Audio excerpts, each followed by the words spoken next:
is up, MMA fans? I am Jason Burgos for Sherdog.com, and my guest tonight really needs no introduction. Former UFC light heavyweight champion, UFC Hall of Famer, Bellator veteran main eventer, Golden Boy MMA veteran main eventer, and now the headliner for Combate Americas pay-per-view on December 7th against former multi-time WWE champion Alberto El Patron Rodriguez, and I forgot to mention, also has a movie coming out December 6th with legend Bruce Willis, Trauma Center, and he is the legendary MMA fighter himself, the Huntington Beach bad boy. He is Tito Ortiz. Tito, thanks for giving me some time tonight in the lead up to this major event for Combate. It's honestly a pleasure to get to talk to you, man.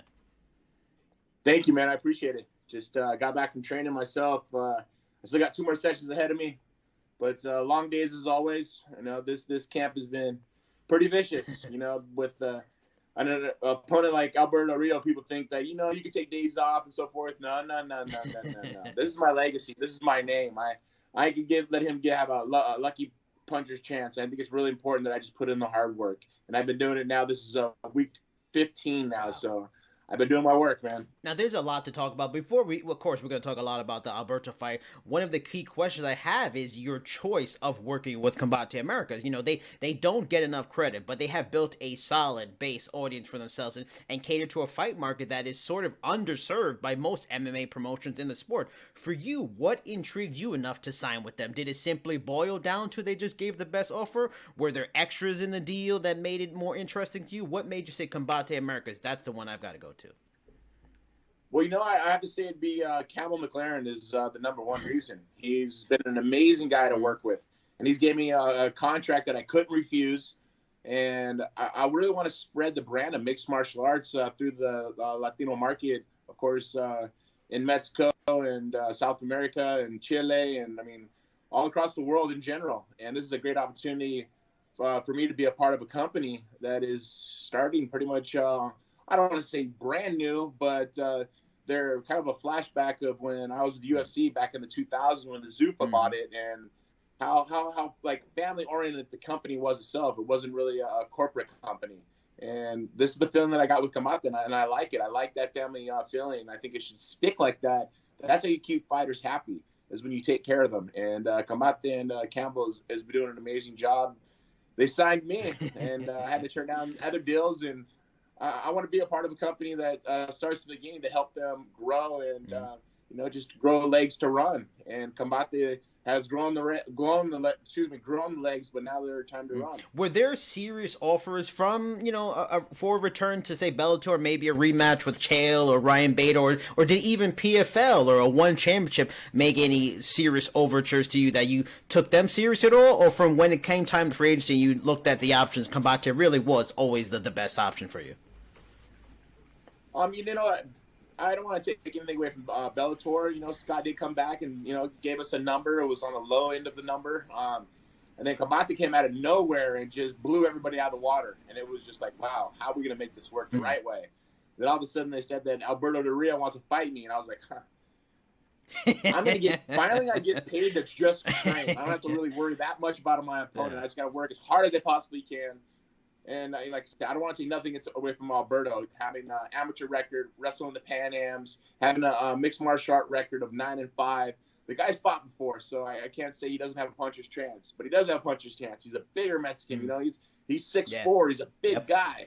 You know, the weight that we'll be fighting at is 210 pounds. I get that extra 5 pounds of, for me, it'll be extra 5 pounds of muscle that I'll be able to put on. Right now, I'm walking around about 230 right now, so I'll get down to 210. I'll be solid, slim, trim, and ready to kill. But it just needs to be an opportunity to be with a new company like Combate, because I can help with a lot of branding. I can help with a lot of promotion that I've learned so much through the years of UFC of 16 years and working with Bellator for 4 years. You know, you look at Bellator's Mata being white. Who do you think came up with that idea? Me. I'm the one that came up with that idea. And it just makes it look so much better. Compared to the mat they had prior, was like super dark gray mat. It makes it look a lot more dungy. But this is more, I think, it brings out just the start of the fighters in general of being gladiators and put them on a pedestal as they should be. And it does that. You watch Bellator now, and it's bright. It's like the fights look faster. They look amazing. If you see blood on the mat, and it just glows in the camera. Mm. And I think that's what makes it so interesting. The fans want to see the entertainment value of it also. You know, UFC kind of lost that with the entrance at the very beginning because they want to add more seats and make more money, Right. which I understand. Then Bellator has done it with having a big entrance, and it's amazing. The fans love it, and I think they are doing a great job. Doing an amazing job as president over there. Campbell to throw his hat in the bunch, and he's going to do the same thing. And I'm willing to help him as much as I possibly can. Now, one last question before we get to the details of the Alberto fight. Assuming you beat Alberto, there wouldn't seem like much else for you to do in Combate in terms of, you know, obvious opponents. Is this a one-off bout with a clause to do a rematch? Would returning to free agency be the option? Would you try and recruit another name to the brand to compete against you? You know, or could this be retirement? What's the long-term plans after this fight with Combate or not? Well, let me tell you, right now, my body is just like on fire, man. I mean, I'm in a good fire, too. I have sparring's been awesome. Wrestling's been awesome. Jiu-jitsu's been awesome. Doing my road work with stairs, doing my weight training at night before I go to bed. I mean, I feel like I'm 22 all over again. And it's crazy just how my body has been reacting. I want to still fight. I want to still continue to compete. You know, I had that little hunger. It was after the Chuck Liddell fight. It was like, you know, I said I was retired, but it's more just I was saying something that I kind of was meaning at the time because I really didn't want to get into it. Right. But when the fight was over and I watched the fight and how easy camp was, I was like, I think I still got this. You know, I had to call Randy Couture, who's a good friend of mine, and I had to call and talk to him. I was like, Randy, when you were 43, what made you come back and win the heavyweight world title? He was like, Tito, I didn't feel like I was done. I was like, wow, I have that same feeling in my heart. I brought my kids, my girlfriend down. I said, you know what, guys, I think I want to continue to fight. And they had a big smile on their face. And they're like, yeah, we know you can do it. Because they see the hard work I put in. They see the dedication I have. And it keeps me young. You know, I don't want to look when I'm 50 years old and look back and go, damn, I should have did that when I was 43, 44. Right. I want to make sure I take advantage of this time now. I want to show all the fighters and all the fans that you can accomplish anything. You can accomplish any goal. Just work hard and try to do it the right way. And that's what I'm trying to do. I'm just living the American dream, man. This is amazing, and I don't want to stop. Alberto has put up pictures and video of him training and sparring and stuff like that.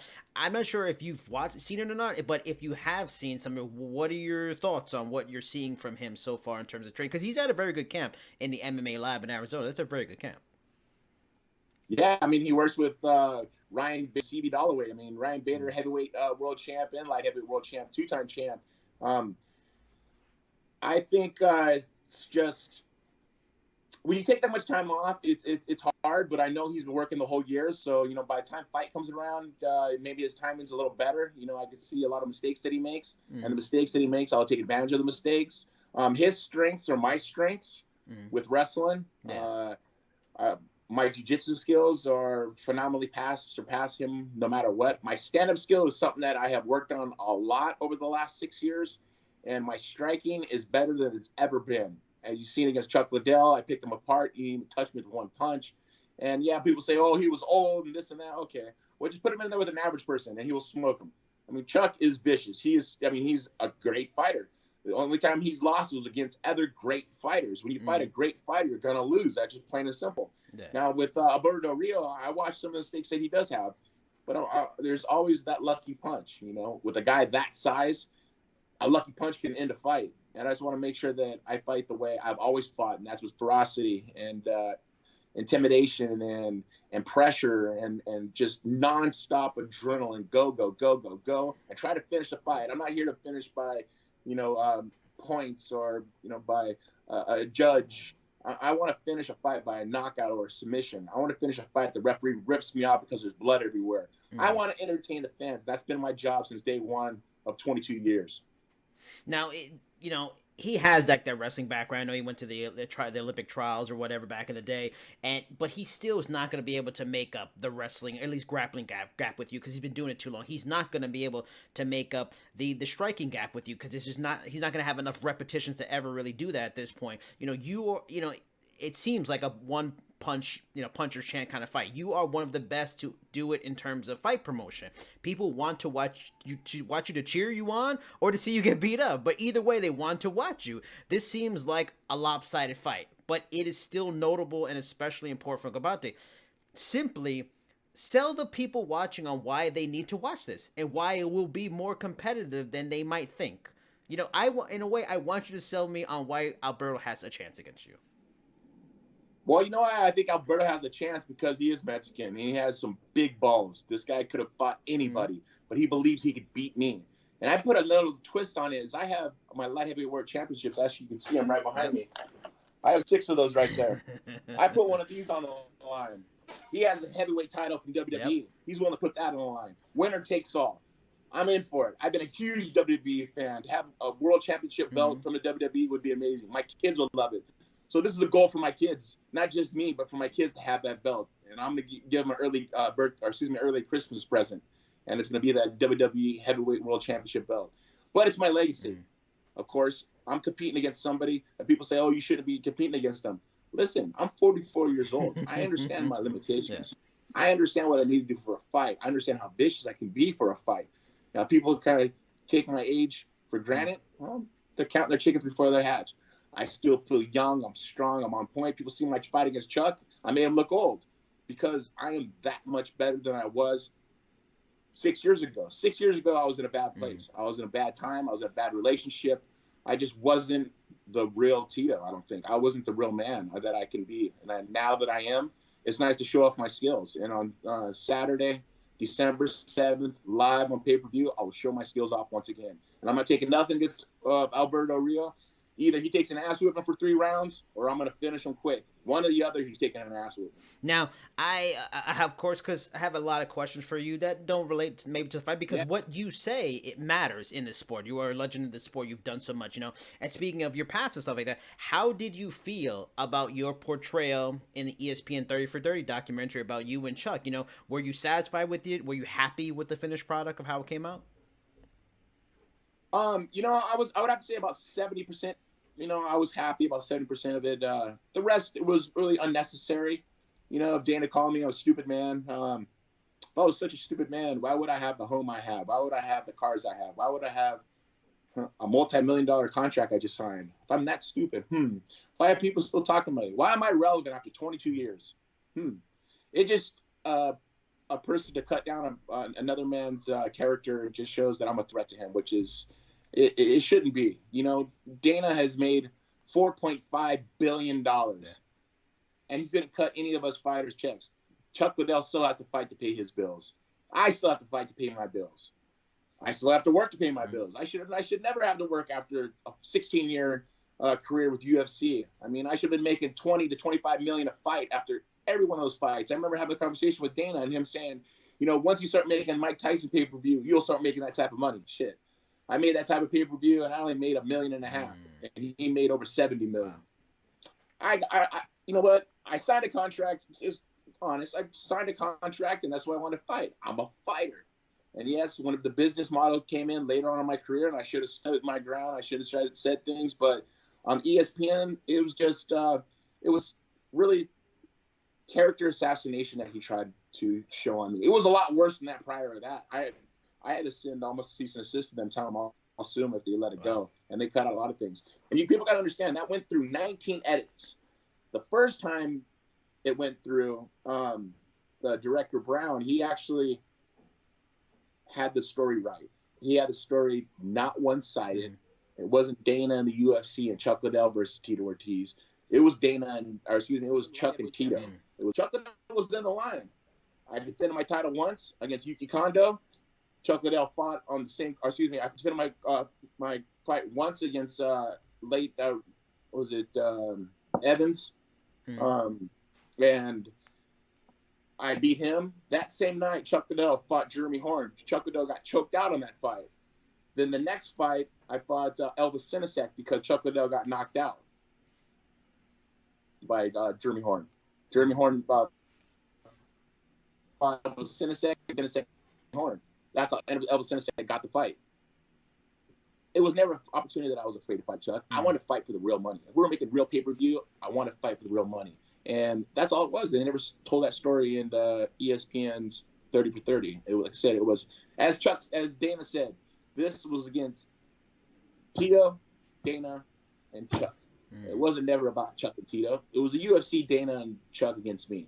And like I say, man, I was just a fighter trying to hold my ground because I only knew one way how to negotiate, and that was the way Dana White told me. Now, and I'm glad you brought up the stuff with Dana White too, because I wanted to ask, like, is it surprising that Dana White, you mentioned, made $4 billion, who still has such a serious grudge against you, even after going to the Hall of Fame and, and saw the documentary and taking shots at you? Is it a surprise, or it's kind of like you almost expected it, and in a way, do you kind of wish he was not a part of the documentary and what he kind of, this negative air he brought to you in it? Well, he was being a part of the documentary no matter what. Dana wants to have his image out there everywhere. Dana does everything. Like I said, he had 19 say-sos of an edit for that film before he crossed the final cutting table. That just shows how much power he has. I wish he wasn't in it, but as Dana said, it was Tito, Chuck, and Dana. It wasn't never just Tito and Chuck. And I don't know. I can't really say anything bad about the guy. I mean, he can hate me as much as he wants. I just wish he'd get over it and let me feed my family and stop talking bad about me, where my kids are old enough now that they see the stuff's happening. They see the stuff being said. And I mean, I don't say anything bad about him ever. I think I grew out of that. I'm an adult now, and I've gone past that. I don't have people in my ear telling me things I shouldn't be hearing. I have people in my ear telling me positive things of living a positive life, and I want to continue this positive life. But Dana keeps just chopping at me, and then it kind of makes me smile, though, because it makes me feel like he's trying to keep me relevant one way or another. And I know the best thing he can do is not say anything at all. True. And my idea, the worst thing he can do is not say anything at all. So it means he cares. It means he still loves me. And it's kind of like girlfriend-boyfriend relationship. Is he lost his boyfriend, he's pouting about it, and it's okay. I still love you, Dana. Now, going into this fight's going to be a pay-per-view. Your last fight was a pay-per-view. What were your thoughts on, the Golden Boy experience and work with them, and maybe it not fulfilling what you and even Chuck and Oscar De La Hoya had hoped in terms of buys? Like, is it concern you at all going into this? Because it seems like the pay-per-view market is far different than, say, 4 or 5 years ago, or even 2 or 3 years ago. You got the apps, you got DAZN, you got ESPN Plus. It's a very different thing. Does that worry you in terms of what happened with Golden Boy, or do you feel more confident about that because you have maybe something that's more a company that understands the MMA market and maybe how to market it better than Golden Boy did for you? Well, there's a few different ways I can answer this. I'll answer it straightforward. Oscar De La Hoya and Golden Boy Promotions sold me on something that was not true. They didn't tell me this is their first pay-per-view. They never did a pay-per-view prior. All the other pay-per-views were HBO that would do everything for it. This is De La Hoya's first pay-per-view he did. I didn't know that. Being on DirecTV, we're on a tier 3, meaning the bottomless tier that it pretty much not going to be exposed on the number 1 tier, which this fight it'll be on tier 1. UFC pulled some strings. They said, and this is just my opinion, they said that you guys put them on a tier 1 and we're pulling out completely, which not even acknowledging to DirecTV that they're getting bought out by ESPN a year later. De La Hoya did as best he possibly could have done.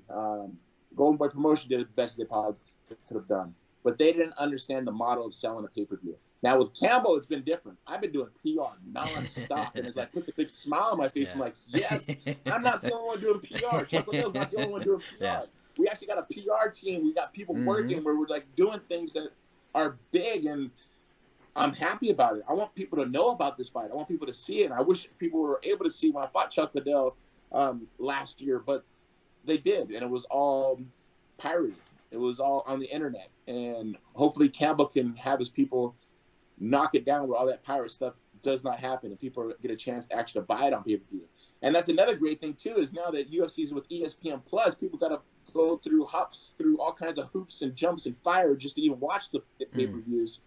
Or the zone's the same way too. It's hard to pull it up, but it's easy to go to your DirecTV and press buy on a fight that's only $39.95 or $29.95. It's not that expensive. You have 6 guys in the house. Everybody pitches in a few bucks and enjoy some beers or some soft drinks and watch an amazing fight. Watch an amazing card. Watch a Tito Ortiz fight. I guarantee you, as I say, I'm going to bring the heat. I'm going to bring everything that I've done over the last 22 years and show an impressive fight, an amazing fight. I don't want to say don't blink because it may be over quick, but you never know. But, in general, man, Combate America, Calvin McLaren is doing an amazing job with this pay-per-view. He's hired the right people. With De La Hoya, I think they bit off a little more than they can chew, and they try to make it happen too fast. And I wish we could run that back again and do it the right way and be honest with each other and not try to sell somebody something that was not true, because they sold me something that was not true. They sold me numbers that were not true. And don't get me wrong, if those numbers were in the $300,000 or $300,000 pay-per-view buy range, I would have made great money. Chuck Liddell would have made great money, and I would have been very, very happy. But it wasn't. It was sold to us on that level, but it wasn't on that level in any PR levels at all. And they made a mistake. They made a huge mistake, and I paid for it. Chuck Liddell paid for it. I made pennies for the fight, but I got my hand raised at the end of the day, and that's all that matters to me. Now, and like we're talking about, it's a tougher market now, and things like pay-per-view and stuff like that. Now, I'm sure when this fight, for at least the people in the media, fans, when this fight was announced, a lot of us figured it'd be on DAZN, and DAZN has really built a good reputation. It's got Anthony Joshua, Canelo, Bellator, but things have changed with Combate and DAZN's relationship. It won't be, but Combate has done fantastic ratings on Univision, and then also now they have this new deal with Access TV, which is a great deal. Is part of you almost wishing, to get an even better chance to get a bigger audience, to bring more attention to the fight, to bring more attention to the fan? Would it almost be easier and better in a way if this fight was on Access and Univision instead of pay-per-view, and maybe some people might get scared off to pay the money in any way, or you feel confidence in a pay-per-view, especially for the price and the backing, like you said? I'm very confident into the pay-per-view in general, 100%. I mean, I wouldn't have signed the deal if I wasn't confident. I wouldn't be doing all the PR I'm doing if I wasn't confident. I think the fans have an opportunity to get something on pay-per-view again that it's been missed for something like, almost a year and a half now. Now everything's on ESPN. Everything's on DAZN. Now, this makes it a lot easier for someone to sit in their own household and just press pay-per-view, bought on demand, pay-per-view, bought on DirecTV. I remember back in those days when it was really, really easy doing that. And, a lot of us old folk, we still know how to do that. Yeah, we do. Now, just a few questions left. You mentioned wrestling, being a longtime wrestling fan. You had a run in Impact Wrestling for a time. To me, I was surprised it was shorter than it was. Would you be interested? Because Combate is interesting in that they have totally open borders for former wrestlers that go into Alberto. We all know about. We had a sexy star that went from Lucha Underground, Thunder Rosa, Lucha Underground, Ring of Honor. She just made her debut, but we haven't seen too much the other way. Would you be interested in a return to Impact? Maybe AEW, maybe WWE. Kane's there now. Is there still interest in you for pro wrestling, or you've passed that phase and it's just all about MMA now? Well, I've always been on MMA since the beginning. I've always wanted to do MMA since the beginning. But I think I could pull some really good storylines in WWE. Rey Mysterio's a good friend of mine. Brock Lesnar, like a guy who I know also, who I've watched wrestle many, many, many of times. I would like to, dabble a little bit in some WWE. Give them a little bit of Tito Ortiz flavor. But that's only if the wrestlers can handle it. I don't want to make sure they don't bite off as more they can chew, as Alberto Del Rio is doing right now.